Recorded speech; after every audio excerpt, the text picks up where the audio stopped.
Bonjour à vous. Tomber amoureux, est-ce un mythe ou est-ce une réalité? Vous me connaissez, je suis Germain Roncary, psychopraticien et coach, et j'accompagne toutes les personnes qui veulent être heureuses en amour, que vous soyez en couple ou que vous soyez une personne seule. Et justement, pour ces personnes seules, venez participer les 7 et 8 mars à mon séminaire En route pour l'amour. Voilà 2 jours vraiment pour vous apporter une autre façon de percevoir l'amour, une autre façon de vous comporter en amour. Parce que rappelez-vous, vous êtes le problème et vous êtes la solution. Les personnes qui souvent ont du mal à rencontrer l'amour, c'est qu'à l'intérieur d'elles-mêmes, sans s'en rendre compte, il y a quelque chose qui ne fonctionne pas, quelque chose qui ne va pas, qu'il faut décoder et qu'il faut changer. Alors oui, tomber amoureux, est-ce un mythe ou est-ce une réalité? Parfois, je discute avec des personnes que j'accompagne et des gens, le premier rendez-vous, qui me disent, quand ils rencontrent quelqu'un, soit par un site internet, soit dans la rue: «Oui, je n'ai pas le feeling, je n'ai pas senti le truc», et là, je suis toujours étonné, parce que je ne sais pas ce qu'attendent les gens.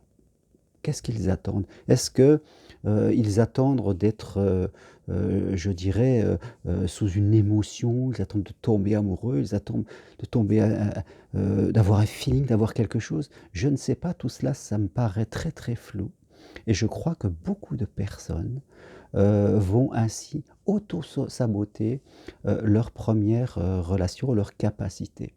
Il faut se rappeler que tomber amoureux, est-ce une réalité? Quand on était plus jeune, on était moins dans le mental, on était moins fluide, je dirais, on avait moins de questionnements, on était plus fluide, on avait moins de questionnements, forcément, on était présent. Quand on a 40, 50 ans ou plus, le mental est toujours un peu là, et il y a toujours une partie de nous qui surveille et qui nous empêche d'être vraiment dans une spontanéité. Rappelez-vous qu'on peut très très bien rencontrer quelqu'un et avoir une attirance, parce que, je sais pas, il y a un contact, il y a un physique, et que cette attirance débouche sur rien. Et on peut très bien rencontrer quelqu'un, qui au premier abord il ne se passe rien, et dans un second, troisième temps, là on va commencer à construire quelque chose. Et il n'y a pas de règle, quelque part, et moi-même, dans ma vie sentimentale, j'ai vécu avec 2 personnes que j'ai fortement aimées.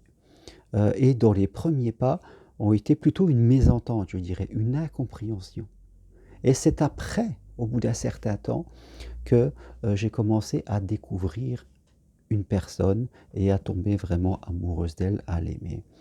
Donc, c'est important, je dirais, d'enlever ce mythe, de tomber amoureux. Vous n'allez pas tomber amoureux.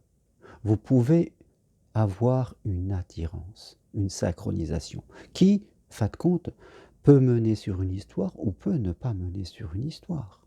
Et vous pouvez très très bien avoir quelqu'un où, d'un premier abord, la connexion est moyenne, mais au fur et à mesure, vous allez construire une histoire qui va devenir votre vraie histoire d'amour. Rappelez-vous que quand on regarde des films au cinéma, les choses commencent souvent par des conflits, des incompréhensions, des mésententes. C'est ça qui fait les grandes histoires, et après les gens apprennent à se découvrir. D'ailleurs, je crois même que les plus belles histoires d'amour commencent souvent par des obstacles à surmonter. Et parfois l'univers nous envoie de ces obstacles pour voir si on n'est pas là en train d'attendre quelque chose qui n'existe pas.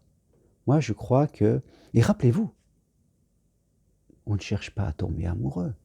Ce qu'on veut vivre, c'est l'amour authentique, c'est-à-dire avec quelqu'un avec qui on va être nous-mêmes, avec qui on va être bien, qu'on va pouvoir évoluer. Et ça fait appel à d'autres valeurs, d'autres qualités humaines. Déjà, la première, c'est d'avoir envie de vivre ça. Je crois que les gens, le fait qu'ils espèrent qu'il se passe je ne sais pas quoi, fait qu'ils ne sont pas là. Vous voyez? Le premier rendez-vous, la première rencontre, on n'est pas vraiment là. On est dans le mental en train de réfléchir. Et forcément, si on est comme ça, on va être à l'origine du comportement de l'autre. L'autre va sentir qu'on est comme ça, il va l'être ainsi. Et on va dire, j'ai pas le feeling, j'ai pas senti le truc. Parce qu'on calcule. On a des attentes. On s'imagine qu'il va se passer comme cela, que ça y est, on doit être là, et qu'il doit se passer une alchimie, on doit avoir des feu je veux dire le cœur qui bat, les yeux qui sont ouverts. Personne n'a dit que ça doit arriver le premier rendez-vous et c'est très, très rarement le cas. Alors attention, ne vous auto-sabotez pas en attendant que vous devez tomber amoureux ou qu'il doit se passer quelque chose de merveilleux, quelque part. Cela se peut, mais ça vient souvent après. L'amour nous teste notre patience. Alors quand vous faites rencontrer quelqu'un, prenez le temps. Abandonnez cette notion de vitesse. Abandonnez même l'idée que le soir même, vous pouvez retourner sur vos sites internet pour trouver peut-être mieux. Donnez du temps. Allez voir un peu plus loin. Ayez l'envie vraiment de faire que ça marche. Et là, vous pouvez découvrir une personne merveilleuse, même si au premier abord, ce n'était pas le cas. Soyez vraiment plus patient. Je crois que énormément d'histoires d'amour n'existent pas parce que les gens attendent quelque chose qui est faux. Et elles ne prennent pas le temps. Je vous le répète, moi-même, j'ai vécu des histoires d'amour. Je me suis marié avec des personnes qui, au premier abord, il ne se passait pas grand-chose. Mais au second abord, il s'est passé. On s'est découvert, on a été acteurs. Alors, pour répondre à la question, tomber amoureux, mythe ou réalité, je dirais que c'est un peu des deux. Mais on ne devient pas amoureux le premier rendez-vous, ni même le second. Et je dirais même qu'on a plus de chances de construire une réalité, une vraie histoire d'amour, si les choses commencent, en tout cas par des obstacles, parce que ça nous crée une histoire ensemble.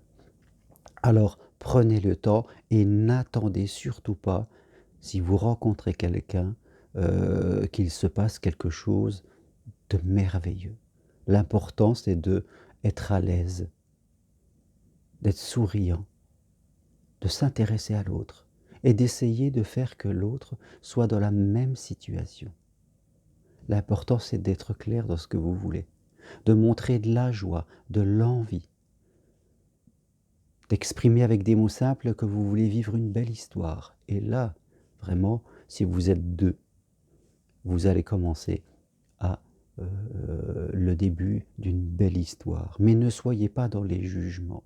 Ne soyez pas dans l'attente qu'il se passe quelque chose de particulier parce que vous risquez fortement de passer à côté. Et ce sera peut-être une manière que la partie de vous qui ne veut pas, qui veut rester dans sa routine, va chercher pour justifier qu'elle reste comme cela. Oui, je crois que pour beaucoup de personnes, c'est plus une justification pour ne rien faire et rester comme on est.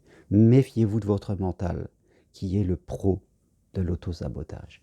Voilà ce que je voulais parler avec vous aujourd'hui. Toutes les infos sur ce que je propose sur mon site, Marche sur Compostelle, formation individuelle pour devenir psychopraticien coach, mon séminaire En route vers l'amour et tout accompagnement individuel si vous préférez faire un accompagnement plus personnel, que ce soit à distance de chez vous, voilà, tranquillement, ou à mon cabinet ici à Montpellier. Très bonne journée à vous, merci, au revoir.